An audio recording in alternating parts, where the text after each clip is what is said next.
الحمدللہ رب العالمین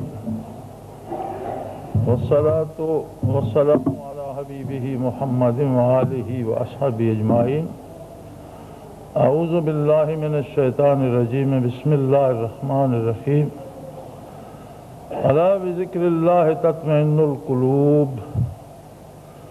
اللہم سبحانک لا علم لنا الا ما علمتنا انک انت العلیم الحکیم۔ مولا یا صلی وسلم دائما ابدا علی حبیبک من زانت بہ السرور۔ دلی اطمینان اور سکون قلب ایک ایسی چیز ہے جو انسانی زندگی جینے کے لیے بنیادی ضرورت ہے۔ میں نے انسانی زندگی اس لیے کہہ دیا ہے کہ بے شمار لوگ زندگی گزارتے ہیں لیکن وہ زندگی انسانی زندگی نہیں ہوتی۔ گھر بنانا، بچے پیدا کرنا، کنبہ اور خاندان بنانا، روزی جمع کرنا اور مر جانا، یہ حیوانی زندگی ہے۔ کسی بھی حیوان کو دیکھ لیجئے، زندگی کا یہ سرکل وہ پورا کرتا ہے۔ کوئی بھی جانور ہو اپنا ٹھکانہ بناتا ہے، درندہ ہو، پرندے ہوں اپنا گھونسلہ بناتے ہیں، اپنے بچوں کی پرورش کرتے ہیں، اس کے لیے محنت کرتے ہیں، دانہ دنکا لاتے ہیں، درندے شکار کر کے لاتے ہیں، بڑی محنت سے بچوں کو پالتے ہیں اور زندگی کے سرکل میں اپنا وقت پورا کر کے مر جاتے ہیں۔ انسان محض حیوان نہیں ہے بلکہ اس کے اندر رب العالمین نے ایک طلب، ایک جستجو رکھی ہے، ایک خواہش، ایک آرزو رکھی ہے، اور اگر وہ خواہش و آرزو، وہ طلب و جستجو افکار زمانہ کے نیچے دب جائے اور ختم ہو جائے تو پھر وہ بظاہر انسان ہوتا ہے لیکن حقیقتاً ایک عام حیوان ہوتا ہے اور حیوانی زندگی گزار کے دنیا سے چلا جاتا ہے، جس کی جواب طلبی بھی یہی ہوگی کہ تمہیں بنایا تو انسان تھا، فکر انسانی دی تھی، آرزو انسانی دی تھی، لیکن تم زندگی حیوانی گزار کر اور دیے ہوئے وقت کو ضائع کر کے آ گئے۔ سارے کا سارا کفر کیا ہے؟ انسانی زندگی سے انکار کا نام کفر ہے۔ جنہوں نے اللہ کا پیغام ہی قبول نہیں کیا، اللہ کے نبی پر ایمان نہیں لائے، اللہ کے دین پر ایمان نہیں لائے، ان کی وہ خواہش و آرزو جو انسانی فکر سے آشنا کرتی ہے وہ کبھی بیدار ہی نہیں ہوتی۔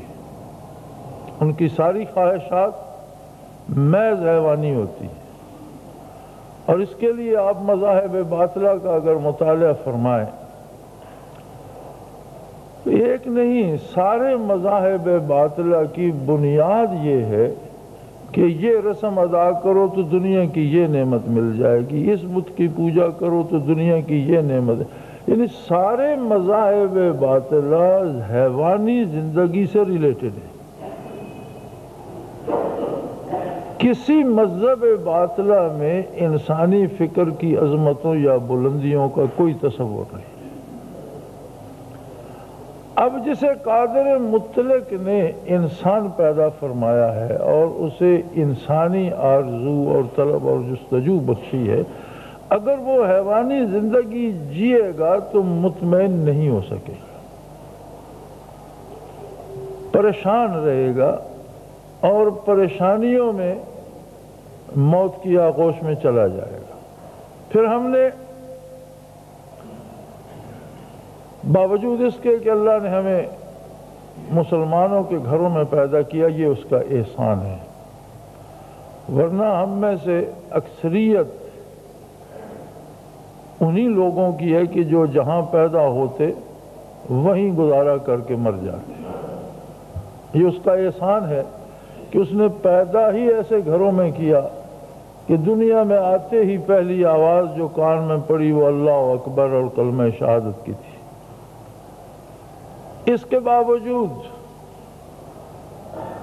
ہم نے جو اکبر ہے اسے تلاش نہیں کیا۔ ہم نے یہ سمجھا کہ دولت بہت سی مل جائے تو اطمینان ہو جائے گا، ہم اس میں لگ گئے، جائز ناجائز ذرائع سے دولت جمع کی، لیکن جب دولت مند ہو چکے تو سمجھ آئی کہ یہ تو میری دوست نہیں دشمن ہے، اس کی پریشانیاں تو الگ سی ہیں، اپنے بیگانے ہو جاتے ہیں، بلکہ اولاد تک دشمن ہو جاتی ہے۔ لوگ موت کی دعائیں کرتے ہیں کہ یار اس بابے کو اللہ اٹھا بھی لے کہ یہ ہر چیز پہ بیٹھا ہے پکڑ کر، یا دھکے دے کر نکال دیتے ہیں کہ بھئی اب بس بھی کرو، یہ ہماری ہے۔ بھائی لڑتے ہیں، دوست دشمن ہو جاتے ہیں، اولاد دشمن ہو جاتی ہے، پھر سمجھ آتی ہے یار ساری زندگی جو ہم جمع کرتے رہے کہ اس سے اطمینان ہوگا تو اس میں تو پریشانی آ رہی۔ ہم سمجھتے ہیں اقتدار و اختیار میں اطمینان ہوگا، لیکن جب اقتدار نصیب ہوتا ہے، جب ہم حکومت میں آتے ہیں تو پتہ چلتا ہے کہ دنیا تو ہماری دشمن ہے، ہر کوئی تو ہماری ٹانگ کھینچ رہا ہے، کوئی ہمارے قتل کرنے کے در پہ ہے، ساری عمر پہرہ کھڑے کرتے ہی گزر جاتی ہے، اور پھر یہ پتہ نہیں ہوتا کہ وہ پہرہ دار ہی قتل کر دیں گے۔ یعنی دنیا کے کسی شعبے کو آپ لے لیں، اگر انسان یہ سمجھتا ہے کہ اس طرف میں چلا جاؤں گا تو مطمئن ہو جاؤں گا تو یہ اس کی سراسر غلطی ہے، چونکہ جب ساری عمر خرچ کر کے وہاں پہنچتا ہے تو پتہ چلتا ہے کہ یہاں کی پریشانیاں تو وہ ہے جو میں نے سوچی بھی نہیں تھی۔ اللہ کریم نے اس کا جو علاج بتایا ہے وہ بڑا سادہ اور سیدھا ہے، فرمایا الا بذکر اللہ تطمئن القلوب۔ یہ بات بڑی واضح اور پوری توجہ سے، پورے یقین سے سن لو۔ اللہ کا ترجمہ اردو میں خبردار کر دیا جاتا ہے، لیکن خبردار سے مراد یہ ہے کہ بقائمی ہوش و حواس، پورے یقین کے ساتھ، پوری تسلی کے ساتھ یہ بات سمجھ لو، یہ ایسی حقیقت ہے جو ناقابل تردید ہے کہ اطمینان ملتا ہے دلوں کو اللہ کے ذکر سے۔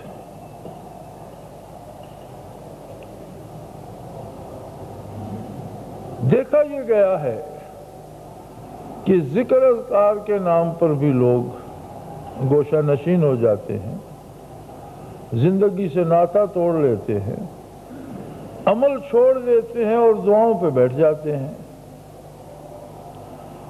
رات دن تسبیح کرتے ہیں لیکن کوئی کام نہیں کرتے کہ یہ دنیا اس قابل ہی نہیں کہ دنیا کا کام کیا جائے، وہ بھی مطمئن نہیں ہو پاتے، اطمینان انہیں بھی نہیں ملتا، پریشانی ان کا بھی مقدر بن جاتی ہے۔ یہ جو ذکر اللہ ہے یہ کوئی ایسی چیز نہیں ہے کہ جو راستے میں پڑی ہوئی مل جائے، کوئی ایسی چیز بھی نہیں ہے جسے ہم زبردستی کہیں سے چرا لیں، کسی دکان سے خرید لیں یا کسی سے ادھار مانگ لیں۔ ذکر اللہ فرائض نبوت میں سے ہے۔ جس طرح ایمان، نور ایمان نبی سے نصیب ہوتا ہے، جس طرح کتاب اللہ نبی کریم صلی اللہ علیہ وسلم سے ہمیں نصیب ہوئی، جس طرح اس کی شرح حدیث کریم اور حدیث پاک ہمیں نبی کریم صلی اللہ علیہ وسلم سے نصیب ہوئی، اسی طرح ذکر اللہ کی بنیاد بھی قلب محمد الرسول اللہ صلی اللہ علیہ وسلم۔ 4 فرائض نبوت جو ارشاد ہوئے کتاب اللہ میں، یتلو علیہم آیاتہ ویزکیہم ویعلمہم الکتاب والحکمہ، میرا نبی میری آیات تلاوت فرماتا ہے لوگوں کے سامنے، انہیں دعوت دیتا ہے میری طرف، جو قبول کرتا ہے ویزکیہم، اسے پاک کرتا ہے، اس کا تزکیہ کرتا ہے۔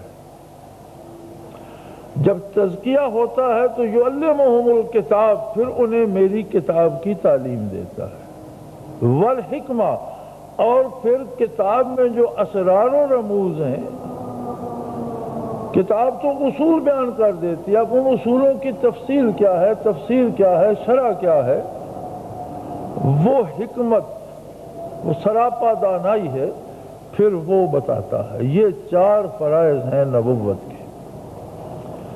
دعوت اللہ تو ہمیں واضح سمجھ آتی ہے کہ حضور علیہ السلام نے کس کس طرح دعوت دی اور اس کے لیے کیا کیا قربانیاں دیں اور کیا کیا مصائب برداشت فرمائے۔ دعوت اللہ میں بھی یہ ہے کہ نبی کریم صلی اللہ علیہ وسلم نے کسی کو زیر کرنے کے لیے دعوت نہیں دی، کسی کو جھوٹا ثابت کرنے کے لیے دعوت نہیں دی، بلکہ دعوت میں وہ انداز کریمانہ تھا، وہ رحمت و شفقت تھی کہ اللہ کا یہ بندہ بھی کامیابی سے ہمکنار ہو جائے۔ کسی کو ناکام کرنے کے لیے دعوت نہیں دی گئی، جیسا کہ آج رواج ہو گیا ہمارا کہ ہم یہ سمجھتے ہیں کہ میں کسی کو زیر کر لوں گا اور اسے جھوٹا ثابت کر دوں گا اور وہ میری بات مان لے گا تو اس کا مطلب ہے اسے شکست ہو جائے گی۔ یہ انداز نبی علیہ السلام کا نہیں ہے، بلکہ اللہ کے بندوں کو عذاب الہی سے بچا کر وصال الہی نصیب کرنا، انہیں ناکام کرنا نہیں بلکہ انہیں کامیاب کرنا ہے۔ یعنی حضور کی شفقت یہ تھی صلی اللہ علیہ وسلم کہ اللہ کا ہر بندہ کامیاب ہو، خوش نصیب ہو، کامران ہو۔ جب اس نے لبیک کہی تو پھر آپ صلی اللہ علیہ وسلم نے اس کا تزکیہ فرمایا، اور تزکیے کا انداز نبی علیہ السلام کا کیا تھا؟ ایمان لا کر جس کی ایک نظر حضور علیہ السلام پر پڑ گئی، اس ایک نگاہ میں وہ پاک ہو گیا، اس کا تزکیہ ہو گیا۔ یا کوئی ایسا ہے جو حضور کو دیکھ نہیں سکتا، یا اس کی بینائی نہیں ہے یا نظر نہیں ہے، تو حضور علیہ السلام کی نظر اس پر پڑ گئی، تزکیہ ہو گیا۔ یعنی ایک نگاہ کی بات تھی کہ بندہ حیوانیت سے اٹھ کر مقام صحابیت محمد الرسول اللہ پر پہنچ گیا۔ صحابیت محض اصطلاح نہیں ہے، صحابیت کا اطلاق ان افراد پہ ہوتا ہے جو ایمان میں، یقین میں، دیانت میں، امانت میں، کردار میں، سوچ میں، فکر میں باقی غیر صحابی مخلوق سے کروڑوں درجے افضل ہیں اور دور ہیں۔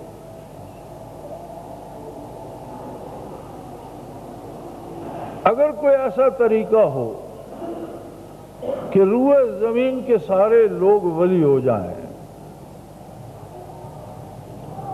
یا اتنے عرصے میں جو اربوں اولیاء اللہ گزرے ہیں یا جو اب موجود ہیں، ہم ان سب کی ولایت کہیں جمع کر سکیں، کوئی ایک مینار نور بنا سکیں جس میں تمام اولیاء اللہ کی ولایت جمع ہو جائے، وہ جتنا بھی بلند ہو جائے تبع تابعین کے قدموں کے تلووں تک پہنچے گا، ان میں کوئی تبع تابعی نہیں نکلے گا۔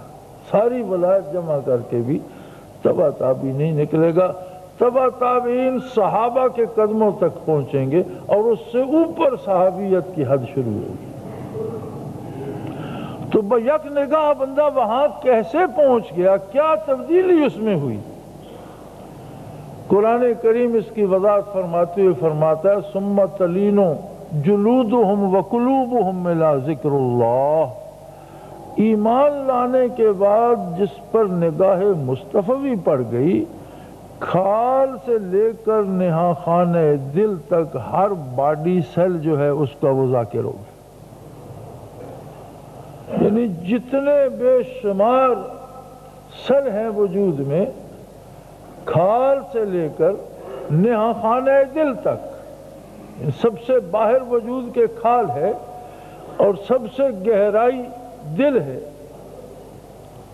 تو قرآن کریم فرماتا ہے کہ اس کے وجود کا ہر ذرہ، اس کی ہر رگ، ہر پٹھا، خون کا ہر قطرہ،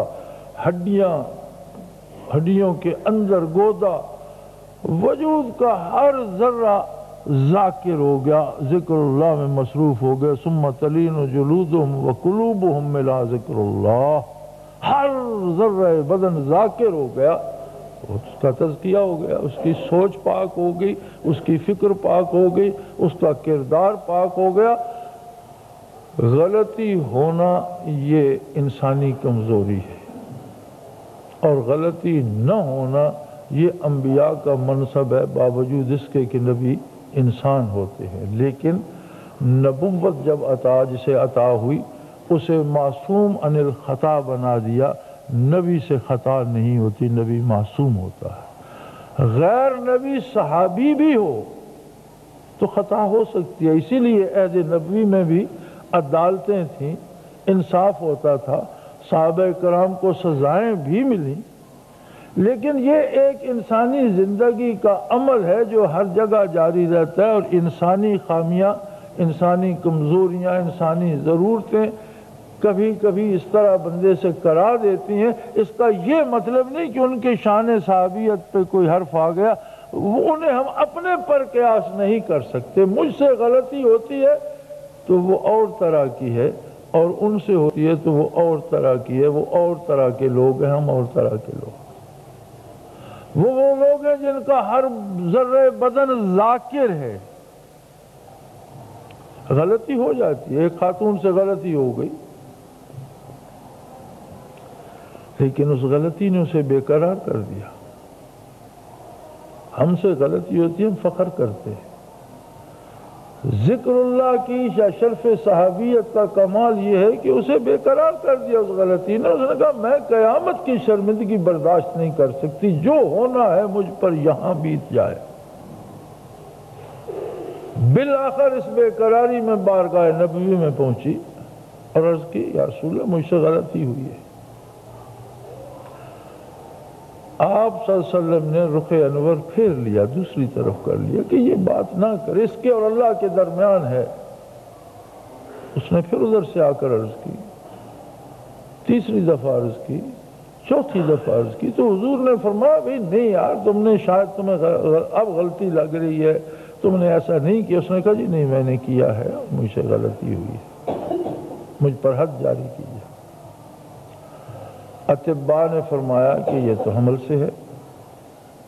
حضور نے فرمایا کہ بھی تم حمل سے ہو اور بچے کی تو غلطی نہیں ہے، تم پر حد جاری نہیں ہو سکتی۔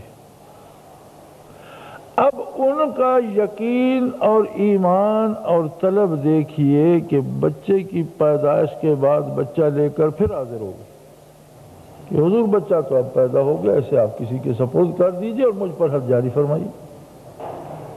آپ نے فرمایا یہ ممکن نہیں ہے، 2 سال اس کا حق ہے کہ یہ دودھ پیے،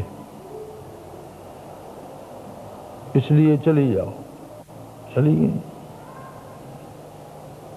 1.25 سال بعد بچہ اٹھائے ہوئے پھر حاضر ہو گئے کہ حضور 1.5 سے 2 سال میعاد ہے، 2.25 سال ہو گئے، روٹی کا ٹکڑا ہاتھ میں تھا، بچے کو دیا کہ بیٹا کھاؤ۔ اس نے کھانا شروع کر دیا۔ اس کی یا رسول اللہ اب تو یہ کھانا کھا سکتا ہے، لیکن میری تو نیندیں حرام ہو گئی ہیں، مجھ پر حد جاری فرمائی جائے، میں اپنے اللہ کے حضور صاف ستھری اور سرخرو جانا چاہتی۔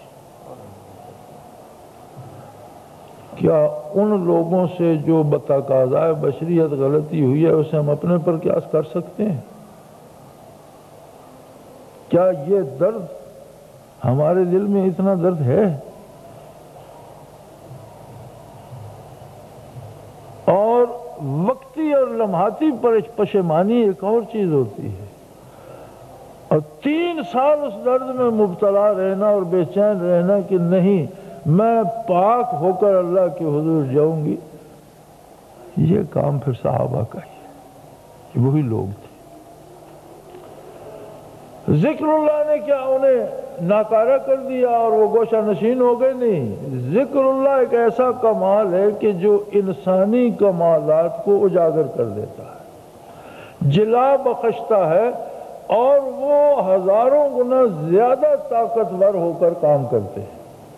اس لیے آپ دیکھتے ہیں کہ صحرا نشینوں نے، جنہوں نے کسی سکول مدرسے کالج کا یونیورسٹی کا دروازہ نہیں دیکھا، جنہوں نے کوئی لفظ لکھنا پڑھنا نہیں سیکھا، جنہوں نے کوئی کورس نہیں کیا، ایسا انقلاب برپا کر دیا کہ پوری دنیا میں باطل کو شکست دے کر روئے زمین پر حق و انصاف اور عدل جو ہے وہ عام کر دیا۔ وہ معمولی کام تھا۔ آج کی سپر پاور سے زیادہ بڑی سپر پاور اس وقت موجود تھی۔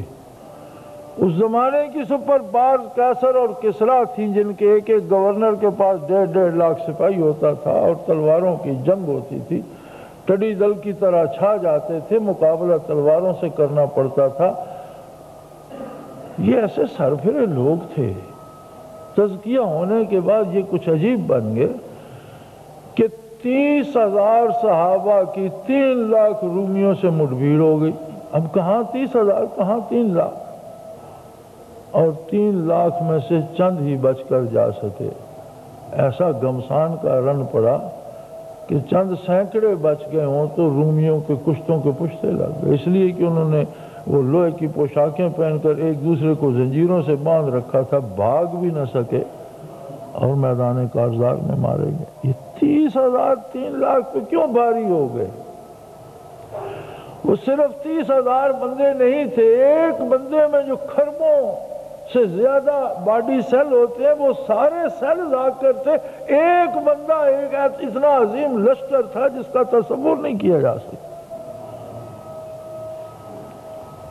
تلواروں کی چھاؤں میں انہوں نے سجدے کیے، گھوڑوں کی پیٹھ پر نمازیں ادا کی، میدان کارزار میں صف بندی کی، اور قرآن نے حکم دیا کہ نماز کا وقت ہو جائے تو آدھے لڑتے رہو، آدھے امام کے پیچھے 2 رکعت پڑھو۔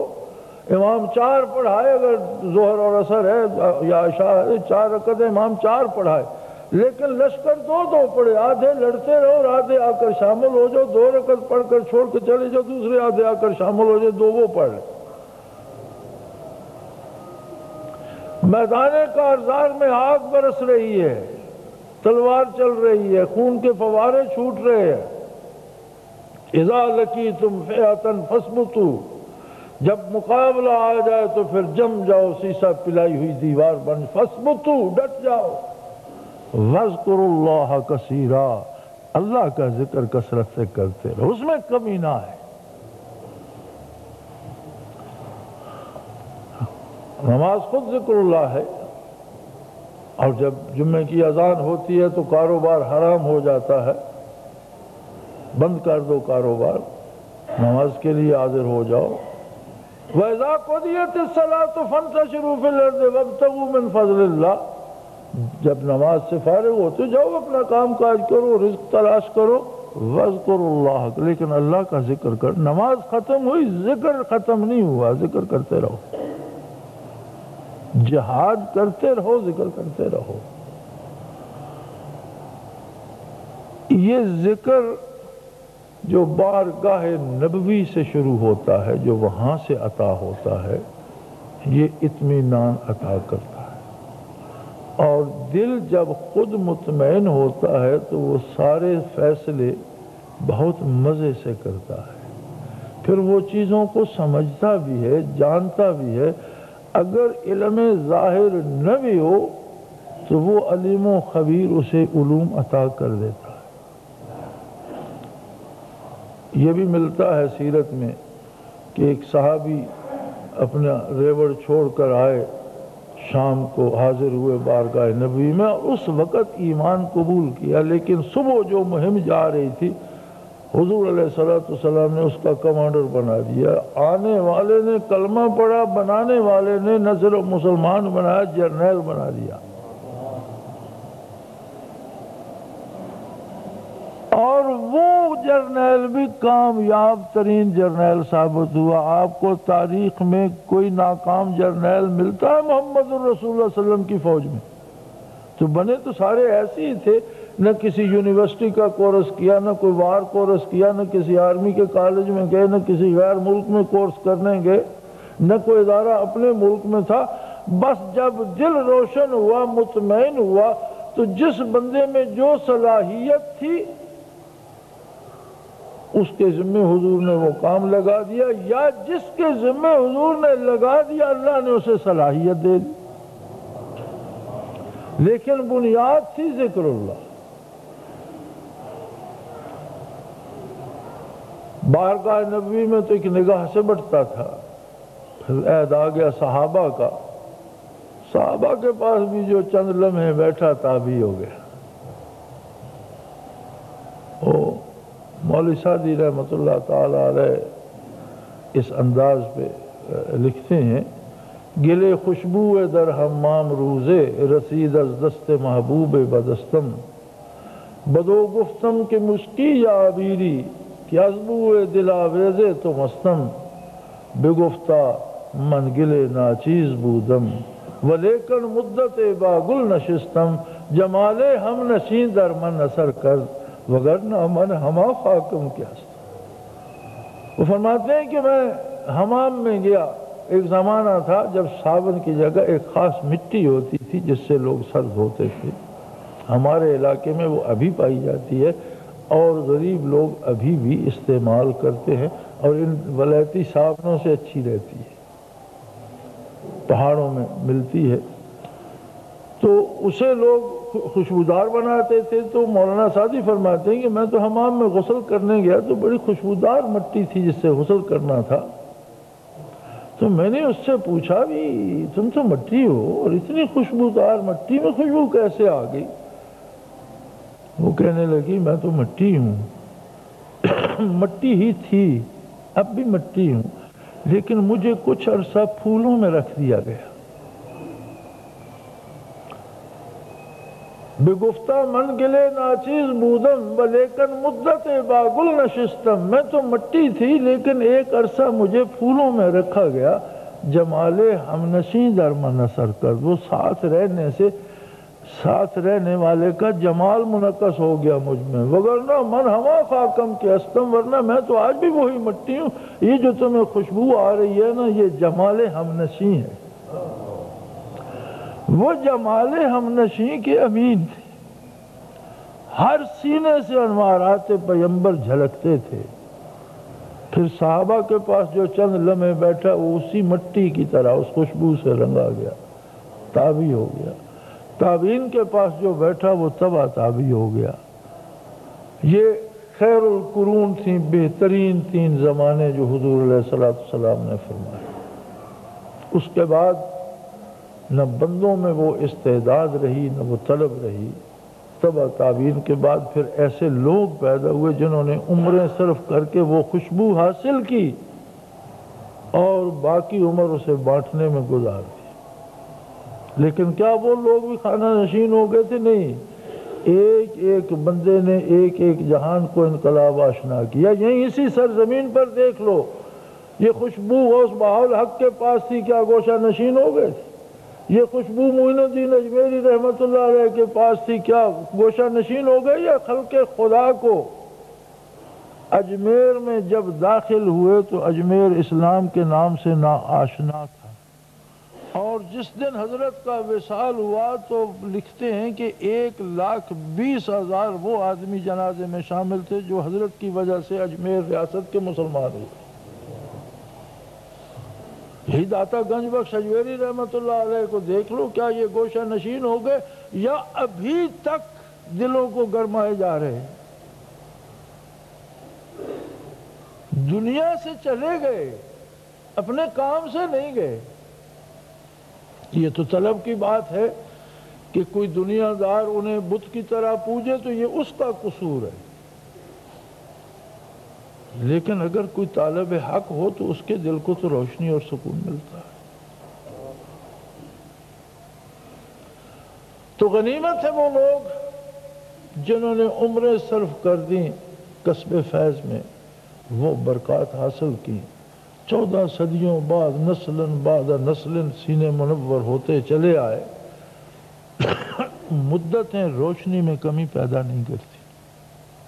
آپ دیکھ لیجئے ایک عام بتی کو، شمع کو، دیے کو دیکھ لیجئے کہ اگر آدم علیہ السلام کے زمانے میں دیا جلتا تھا تو آج دیا جلاؤ تو اتنی روشنی دے گا جتنی اس زمانے میں دیتا۔ یعنی وہ مدتیں، وہ فاصلے، وہ زمانے اس دیے کی لو کو کم نہیں کر سکے۔ تو جو برکات نبوی یا جو نور سینے اطہر سے آتا ہے اسے زمانہ کہاں چھپا لے گا، کیسے کم کر دے گا؟ یہ بات اور کہ اللہ کس کو یہ سعادت نصیب کرتا ہے، کس کو یہ طلب و جستجو نصیب کرتا ہے، کس کو یہ آرزو نصیب کرتا ہے۔ جب یہ نعمت نصیب ہوتی ہے، آدمی کا دل سنورتا ہے تو پھر اس کی سوچ سنورتی ہے، اس کا کردار سنورتا ہے، تو دنیا کی تقدیریں سنور جاتی ہیں، ملکوں کے حالات بدل جاتے ہیں، حکومتوں میں ظلم کی جگہ عدل آ جاتا ہے، اور بے حیائی اور برائی کی جگہ نیکی جڑ پکڑ لیتی ہے۔ یہ جو ظلم سے بڑھتا ہے، ایک غلط کام ہو رہا ہے، آپ آگے سے اس کا غلط علاج کرتے ہیں تو وہ رکے گا کیسے؟ غلطی تو بڑھے گی۔ لیکن اگر آپ اپنے دل کی اصلاح کر لیں، اپنے سینہ روشن کر لیں، اپنے کردار کی اصلاح کر لیں، تو شاید ایک بندہ انقلاب آفرین بن جائے، برائی کو مٹانے کا سبب بن جائے، نیکی کو قائم کرنے کا سبب بن جائے۔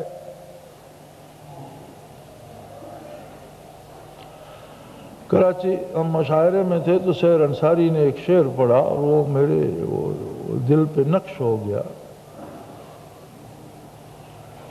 کیسے عجیب ہیں معیار زمانے کے لیے، کتنے عجیب ہیں معیار زمانے کے لیے، آگ ہی لائی گئی آگ بجھانے کے لیے۔ کتنے عجیب ہیں معیار زمانے کے لیے، آگ ہی لائی گئی آگ بجھانے کے لیے۔ تو برائی کو برائی سے روکنا ایسے ہی ہے جیسے آگ بجھانے کے لیے ہم آگ ہی لے آئیں۔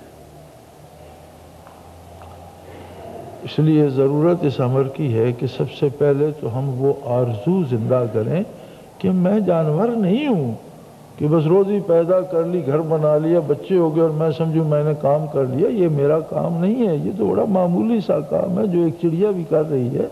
مجھے یہ سب کر کے بھی کچھ اور کرنا ہے۔ وہ کچھ اور کیا ہے؟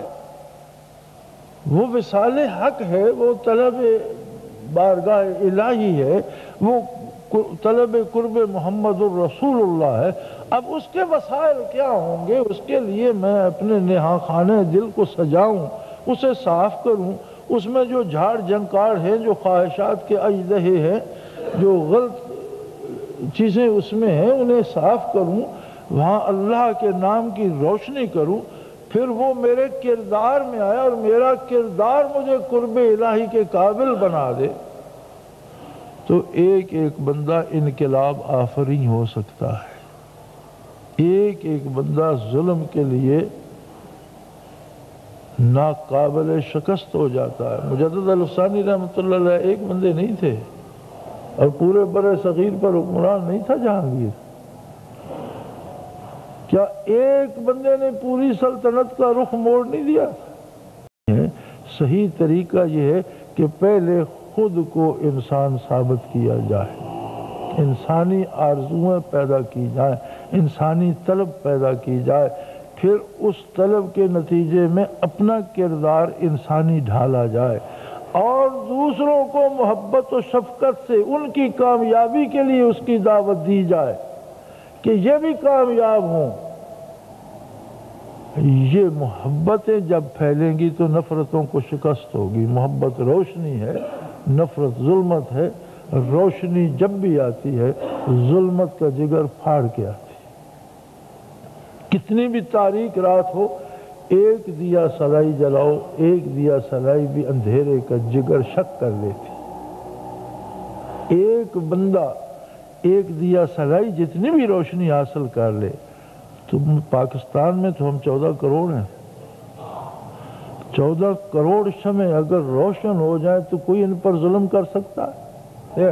آج اس طلب و جستجو اور اس آرزو سے بیگانہ ہو کر، اس درد دل اور اس نور باطنی سے بیگانہ ہو کر، بظاہر ہم زندہ ہیں لیکن مردوں کی صف میں ہیں، بظاہر ہم انسان ہیں لیکن حیوانوں کا ریوڑ ہے کہ بھیڑیے نے چاہا تو ایک بکری اس نے گرا لی اور 200 بکریاں بھاگ کر جان بچانے کی، بھیڑیا ایک ہے، وہ 200 یا 300 ہیں، وہ بھاگ بھاگ کر جان بچانے کی فکر میں، اور جسے گرا لیا۔